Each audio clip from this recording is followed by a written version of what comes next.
Nachádzame sa v spoločnosti LKT Trstená, ktorá sa zaoberá výrobou lesných kolesových traktorov na Slovensku.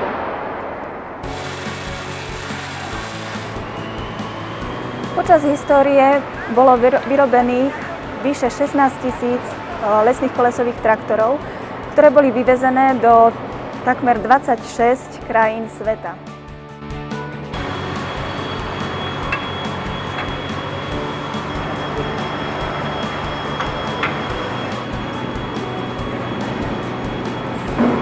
Najobľúbenejším medzi klientami, a to LKT 81. Pre spoločnosť LKT je v súčasnosti veľmi zaujímavý aj poľský trh.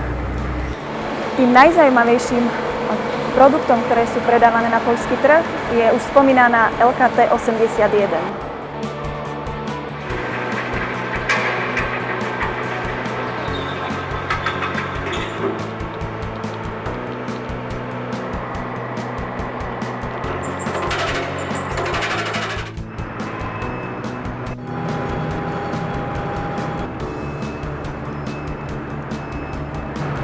V roku 2014 sa spoločnosť LKT zúčastnila viacerých výstav v Európe, medzi nimi aj v poľskom Mostky pri Sviebodzine.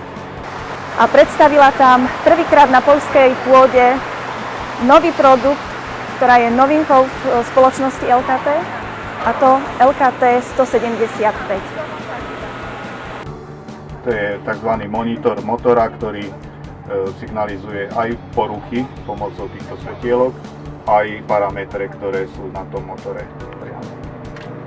Chcel by som vám predstaviť nový výrobok LKT 175. Je to lesný kolesový traktor s vývozkou dreva.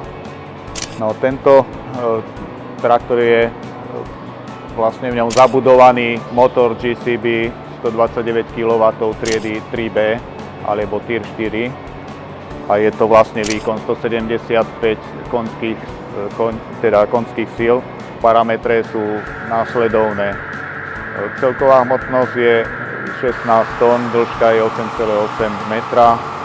Môže v podstate nakladať až 6-metrové kusy, čomu je uspôsobená tá ložná plocha, že sa dá predĺžiť vysunutím.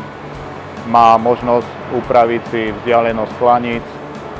Zaujímavý tiež je, na traktore je použitý rám s axiálnym ložiskom, ktorý umožňuje samostatné naklapanie prednej a zadnej časti rámu.